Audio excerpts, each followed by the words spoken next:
Code enforcement say they'll be stepping up patrols during the next 2 weeks to make sure that bars and restaurants are following all the COVID rules. They know this is going to be pretty challenging, though. And Fox 13's Aaron Mesmer live along South Howard. So what are they telling you about Super Bowl coming up while we have a super virus out there? Yeah, Cynthia, and according to officials, bars and restaurants tend to be the biggest violators when it comes to COVID-19 regulations. And that could be a really big problem when we've got tens of thousands of people coming into town for the Super Bowl. Super Bowl excitement is building, but COVID-19 isn't going away. That's why the big game might not be Tampa Mayor Jane Castor's biggest concern. All eyes of the world are going to be on Tampa Bay, and we need to show that we are doing the right thing. She says that means preventing the spread of coronavirus, especially at bars and restaurants.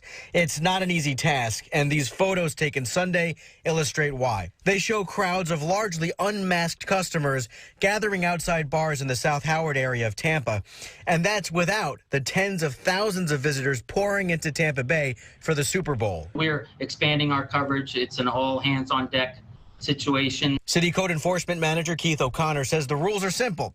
Customers have to wear masks until they're seated at a table, and they can't crowd around the bar. Since mid-December, officers have issued 40 citations to businesses violating the guidelines. And as the night progresses, bars get more crowded, and it gets more difficult. And sometimes it seems like they kind of giving up on trying to enforce the rules. And if that happens with large Super Bowl crowds, O'Connor worries about a spike in COVID-19 cases. So he wants to make sure visitors know the rules, too. They're going to hear it from the minute they get off the plane at the airport that this city has a mask mandate in place. They're going to see and hear the signs of all the enforcement efforts.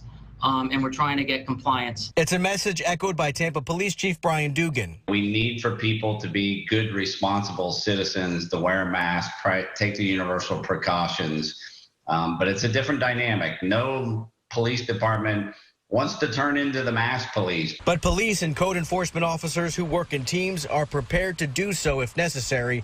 City leaders hope it won't come to that. It's even more important when we have people from across the United States here and people around the world watching Tampa Bay.